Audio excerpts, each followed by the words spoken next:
ہم ختم نبوت پر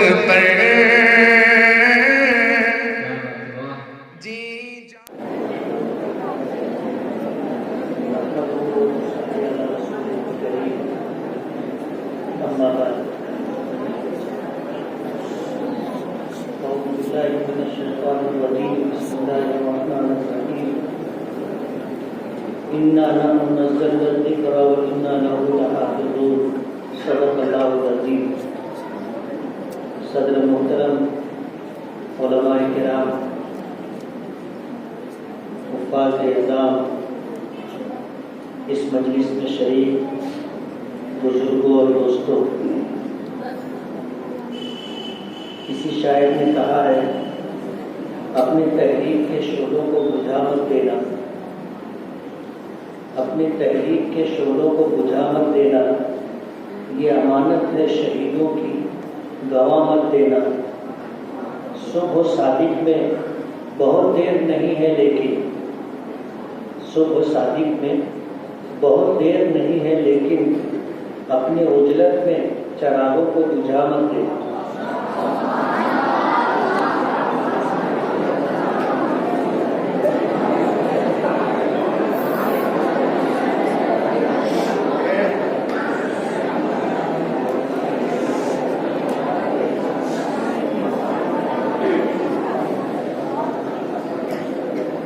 انجمن مسابقہ حفظ قرآن کریم کے ذمہ داران کو میں بہت بہت مبارکباد دوں گا کہ تسلسل کے ساتھ الحمدللہ یہ 14واں مسابقہ ہے۔ اللہ تعالیٰ مغفرت فرمائے، درجات بلند فرمائے۔ ہمارے مرحوم ساتھی حافظ خورشید بلال صاحب قرآن کریم سے والہانہ لگاؤ،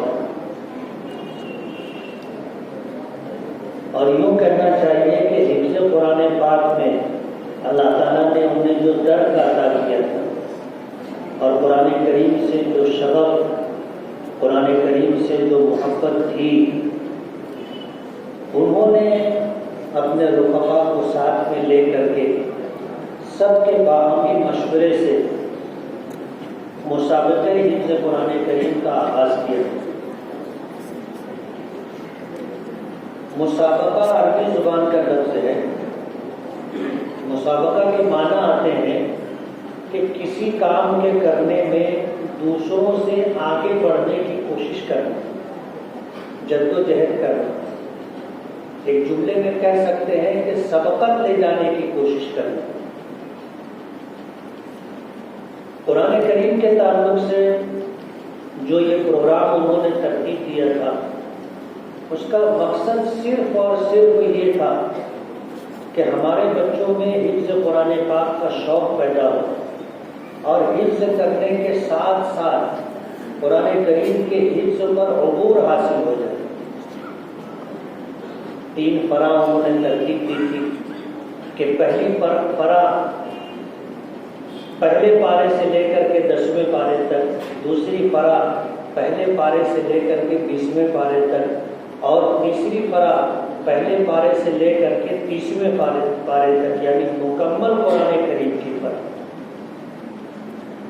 اچھا حفظ اسی وقت ہوتا ہے کہ حفظ کے ساتھ ساتھ پیچھے جو یاد کیا گیا ہے اس کی حفاظت کا نظم کیا جائے۔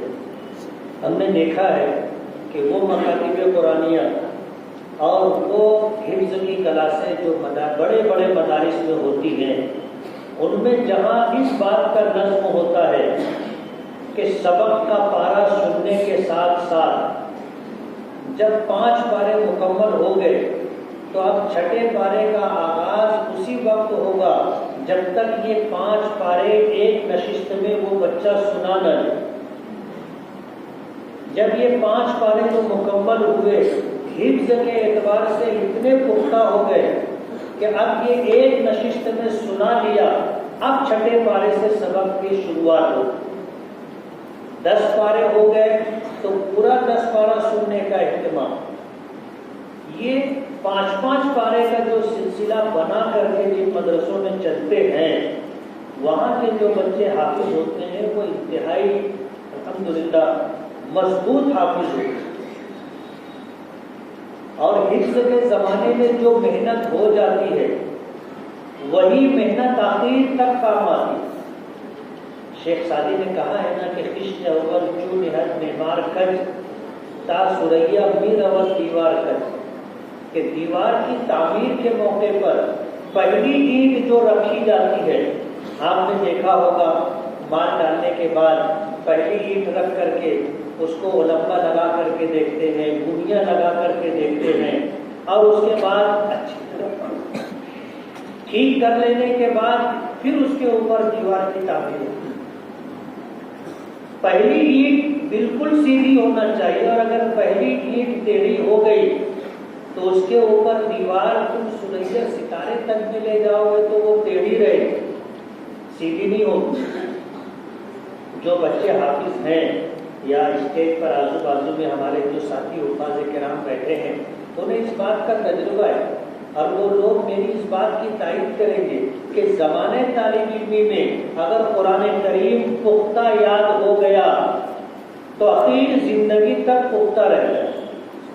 وجہ اس کی یہ ہوتی ہے کہ ایک مرتبہ پورا قرآن کریم جب پختگی کے ساتھ پڑھنے کے زمانے میں یاد ہو جاتا ہے تو اعتماد بڑھ جاتا ہے، اعتماد بڑھ جاتا ہے۔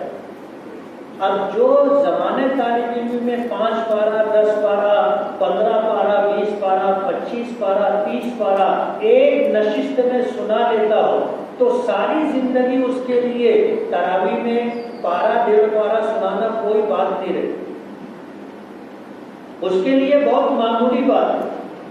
جو طالب علم کو 5 پارہ سنا لیتا ہو، 10 پارہ سنا لیتا ہو، 20 اور 30 پارہ ایک نشست میں سنا لیتا ہو، اس کے لیے 1.5 پارہ سنانا کھیل ہے۔ کھیل کا مطلب یہ ہے کہ اس کے لیے بہت آسان، اور تراویح کا جو سہم ہوتا ہے یا مصلی پر کھڑے ہو کر کے قرآن پاک سنانے کا جو خوف ہوتا ہے، اللہ پاک اس کے دل سے نکال دیتے ہیں۔ اور زمانے طالب علمی میں اگر پختگی نہیں آئی تو معاف کرنا آگے بھی پختگی نہیں رہتی، آگے بھی پختگی نہیں رہتی، اور اس کے لیے تراویح میں پارہ 1.5 پارہ سنانا جوئے شیر لانے کے برابر ہوتا ہے۔ ایسے لوگوں کو 24 گھنٹہ سہم رہتا ہے، وہ رات میں بھی 1.5 پارہ 1 پارہ یاد کرتے رہتے، دن بھر بھی یاد کرتے رہتے ہیں، پھر بھی اطمینان نہیں رہتا، اطمینان نہیں ہوتا۔ وہ مصلی پر کھڑے ہو کر کے سناتے رہتے ہیں، پیچھے سے اگر کوئی مصلی کھانس دے تو ان کی گاڑی رک جاتی،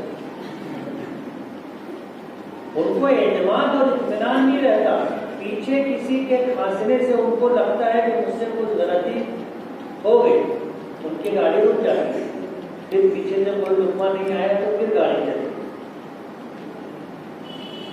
اللہ تعالیٰ جزائے خیر دے مرحوم حافظ خورشید بلال صاحب ان کے رفقا کو کہ انہوں نے جب انجمن مسابقہ حفظ قرآن کریم کا آغاز کیا تو یہ جو مسابقے کا سلسلہ شروع کیا، یہ ہمارے بچوں کو زمانے طالب علمی میں قرآن کریم پختہ ہو جائے، حفظ مضبوط ہو جائے، اس کے لیے ایک ذریعہ ہے، ایک سبب۔ یہ انعامات تو بہانہ ہے، یہ انعامات تو بہانہ ہے، ظاہر بات ہے یہ انعامات ان کی کیا قیمت ہو، کوئی بہت بڑی قیمت نہیں ہے، لیکن یہ شوق دلانے کے لیے ہوتا ہے، اور ظاہر بات ہے انعام ہوتا ہے چاہے کچھ بھی ہو، معمولی قیمت کا ہی کیوں نہ ہو، لیکن انعام ہوتا ہے۔ ابھی تو دینے والوں کی حیثیت پر ہے کہ وہ کسی کی کارکردگی پر اور کسی کے کام سے خوش ہو کر کے اپنی حیثیت کے مطابق انعام دیتے ہیں، اپنی حیثیت کے مطابق۔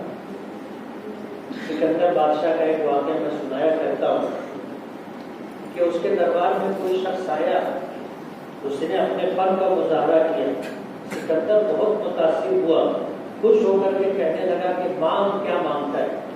بادشاہوں کا ایک ایک انداز ہوتا ہے. تو سکندر بادشاہ نے اس فنکار سے یہ کہا کہ مانگ کیا مانگتا ہے. اس فنکار نے کہا کہ عالی جناب مجھے 1 درہم دے. سکندر کی پیشانی پر بل آ گیا کہ میں دنیا کا ایک بڑا بادشاہ ہوں اور یہ مجھ سے مانگ رہا ہے تو معمولی حیثیت میں یعنی 1 درہم مانگ رہا ہے. تو سکندر سے رہ نہیں گیا. اس نے اس سے کہا کہ تو کس سے مانگ رہا ہے یہ تو دیکھ. میں سکندر ہوں، سکندر دنیا کا بادشاہ ہوں. جب اس نے یہ بات کہی تو مانگنے والے نے کہا کہ پھر اپنی سلطنت دے دو. تو سکندر نے کہا کہ تو نے جو پہلے مانگا تھا وہ میری حیثیت میں اور بعد میں جو تو نے مانگا وہ تیری حیثیت میں. مجھ سے مانگا تو 1 درہم مانگا، میں تو بادشاہ وقت ہوں، اور تو نے پھر میرا حوصلہ دینے پر مانگا تو میری سلطنت مانگا. وہ تو تیری اوقات نہیں ہے نا، تو چلا بھی نہیں پائے. تو انعام اپنی حیثیت کے مطابق آدمی دیتا ہے. انجمن مسابقے حفظ قرآن کریم کے جتنے معاونین ہیں میں ان تمام لوگوں کا شکر گزار ہوں.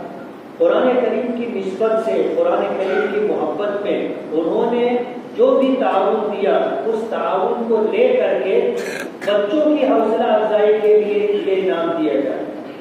مجھے زمانے طالب علم میں 10 پیسہ انعام نہیں ملا. 10 پیسہ. وہ یہ تھا کہ سالانہ جلسہ تھا ڈابیل کا.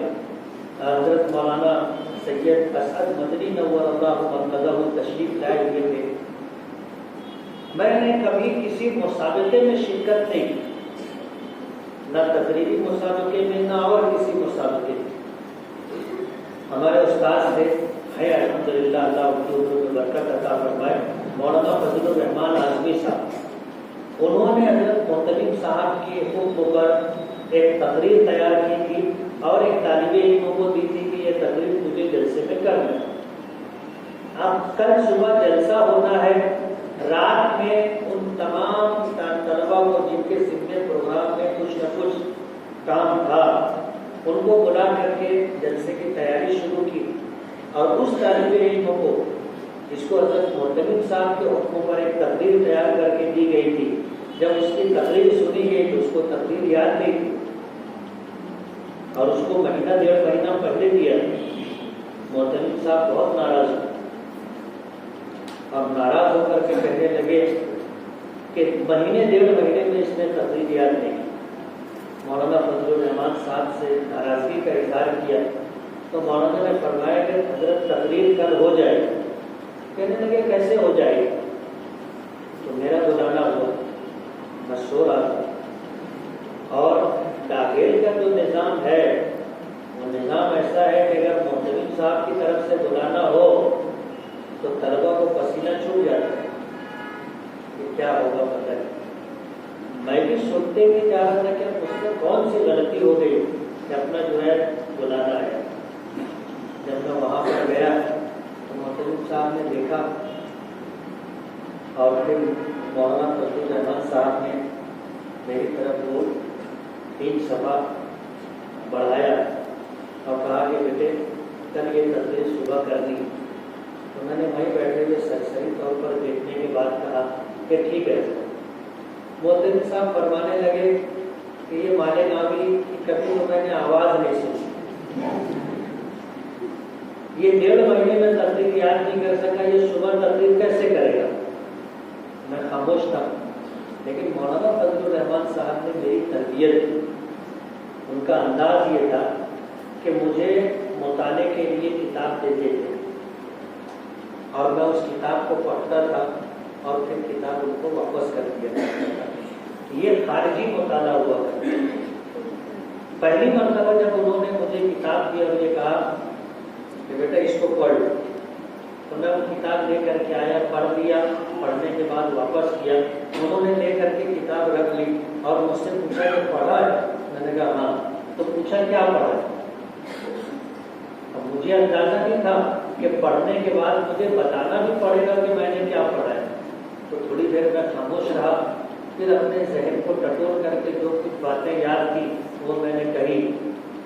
تو کہنے لگے بیٹے تم نے کتاب پڑھی نہیں ہے، یہ کتاب پھر لے جاؤ، اس کو پھر پڑھو. تو کتاب لے کر کے میں آیا اور اس سوچ کے ساتھ میں نے پڑھا کہ جب کتاب جمع کرواؤں گا تو مجھے پوری کتاب میں کیا پڑھا ہے وہ بتانا پڑے گا. تو میں نے کتاب اسی طرح پڑھی اور پڑھنے کے بعد میں جا کر کے جمع کرائی. تو پوچھا کہ پڑھا؟ میں نے کہا پڑھا. تو پھر کچھ نہیں پوچھا کہ کیا پڑھا، بلکہ یہ پوچھا کہ تم نے جو کچھ اس میں پڑھا ہے اس کا کچھ نوٹس وغیرہ تیار کیا ہے. میں نے کہا کہ نہیں. کہنے لگے کہ تم نے جو پڑھا ہے آج تیرے ذہن میں ہوگا، کل نہیں رہے گا. کتاب تو میں نے دی تھی، کتاب میں نے واپس لے لی. کل جب تجھے کبھی ضرورت پڑے گی تو تیرے پاس تو یہ کتاب نہیں ہوگی، باتیں تفصیل سے ذہن میں نہیں ہوگی، پھر اس کے پڑھنے کا تجھ کو کیا فائدہ.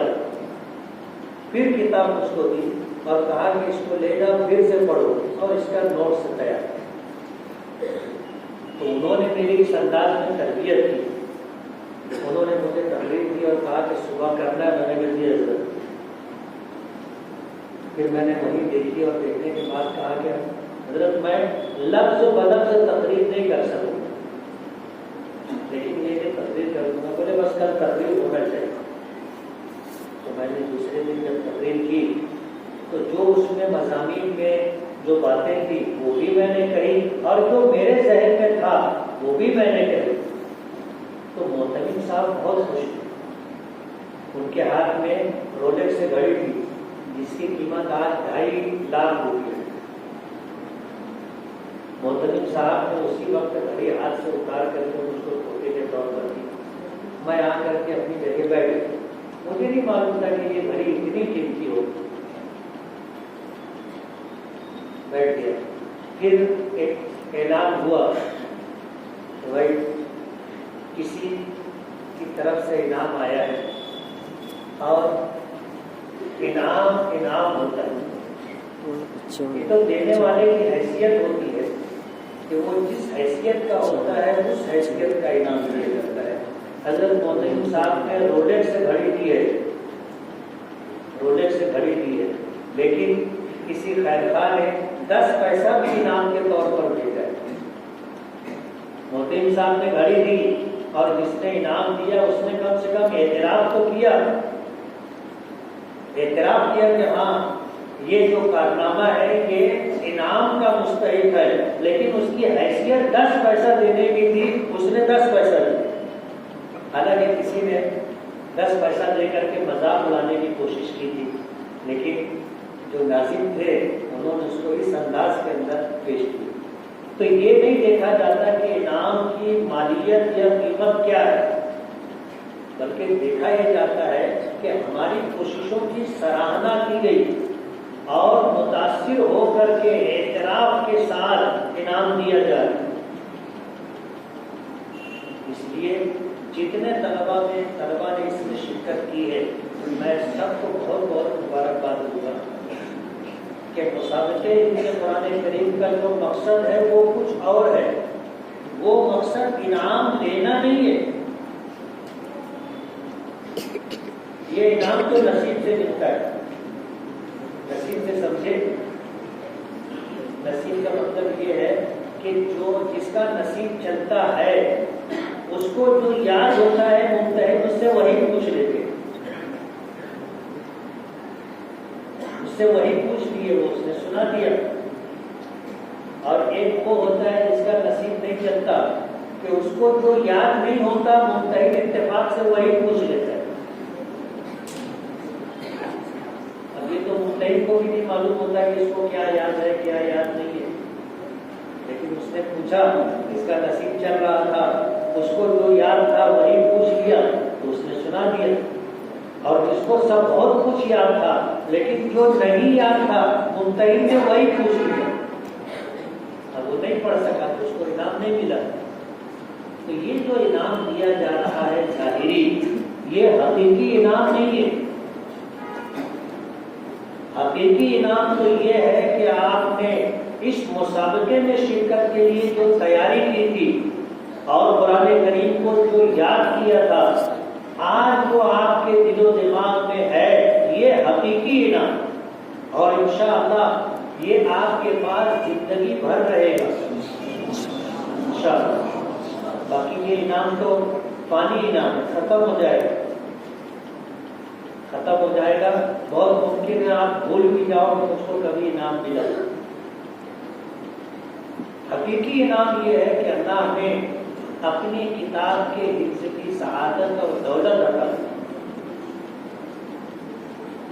اور حفاظ کرام کا جو مقام ہے آج ہم لوگ اس کا اندازہ نہیں کر سکتے، اس کا تصور نہیں کر سکتے۔ ایک حافظ قرآن کو کل قیامت کے دن جنت میں داخلہ عطا کیا جائے گا اور اس سے کہا جائے گا کہ اقرا ورتقی ورتل کما كنت ترتل في الدنيا فإن منزلتك عند آخر آیۃ تقرأها، کہ قرآن کریم پڑھتا جا اور جنت کے درجات طے کرتا جا۔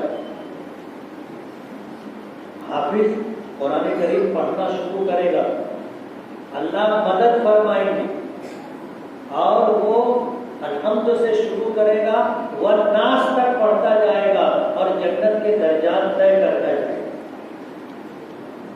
مفتی عزیز الرحمان عثمانی رحمۃ اللہ علیہ نے اس بات کو بہت تفصیل سے لکھا ہے کہ دنیا میں جتنے حفاظ ہوتے ہیں ان میں بڑی اکثریت ایسے لوگوں کی ہوتی ہے جن کو پورا قرآن کریم ازبر نہیں ہوتا۔ ازبر کا مطلب یہ ہے کہ ایک نشست میں پورا قرآن پاک نہیں سنا سکتے۔ ابھی یہ ہمارے اتنے سارے بچے ہیں، اس میں بڑی تعداد حفاظ کرام کی ہے، لیکن سب نہیں کہہ سکتے کہ میں پورا قرآن کریم سنا لوں۔ جیسے میں بھی حافظ ہوں الحمدللہ، لیکن مجھ کو ایسا یاد نہیں ہے کہ میں پورا قرآن کریم سنا لوں۔ ہم لوگ تو ان لوگوں میں سے ہیں کہ زمانے طالب علمی میں زیادہ محنت نہیں کی تھی، اس وقت اس طرح کے مسابقے بھی نہیں ہوتے تھے، بس حفظ کر لیے۔ اب جب رمضان آتا ہے تو ہم لوگوں کا وزن، میرا وزن کم ہو جاتا ہے۔ رمضان آتا ہے میرا وزن کم ہو جاتا ہے، سال بھر میں کھا پی کر کے جو وزن بڑھتا رمضان میں کم ہوتا ہے۔ تقریباً 30-40 سال سے میں جیسا ہوں ایسے ہی وزن تھوڑا بہت ادھر ادھر ہوتا ہے، لیکن رمضان آتا ہے تو پھر میرے لیے بہت مشکل ہو جاتی ہے کہ سنانا تو ہے، اب سنانے کے لیے پھر مجھے محنت کرنی پڑتی ہے۔ زمانے طالب علم میں محنت کے ساتھ، پختگی کے ساتھ حفظ نہیں کر سکا، اس کا آج تک ملال اور افسوس ہے۔ آپ لوگوں کو اللہ نے موقع دیا، آپ لوگوں کا زمانے طالب علمی ہے، قرآن کریم پختہ ہو جائے گا، ساری زندگی آپ کو اطمینان اور اعتماد رہے گا، اور تراویح میں مصلی پر کھڑے ہو کر قرآن کریم سنانا آسان ہو جائے گا۔ میں جو بات مفتی عزیز الرحمان صاحب کے حوالے سے کہنا چاہ رہا تھا وہ یہ کہ جب جنت میں اللہ تعالیٰ حکم دیں گے کہ اقرا پڑھ ورتقی اور جنت کے درجات طے کر، تو ظاہر بات ہے سب کو تو پورا قرآن پاک یاد نہیں ہوتا، تو پھر کیا ہوگا؟ انہوں نے لکھا ہے کہ اللہ تعالیٰ مدد فرمائے اور جنت میں ہر حافظ پورا قرآن کریم پڑھ لے، کہیں اٹکے گا نہیں، کہیں گاڑی رکے گی نہیں، بس اللہ کی مدد شامل رہے گی۔ وہ پڑھتا پڑھتا پڑھتا پڑھتا والناس میں جب جائے گا تو اس کے درجات کی بلندی کی انتہا ہوگی۔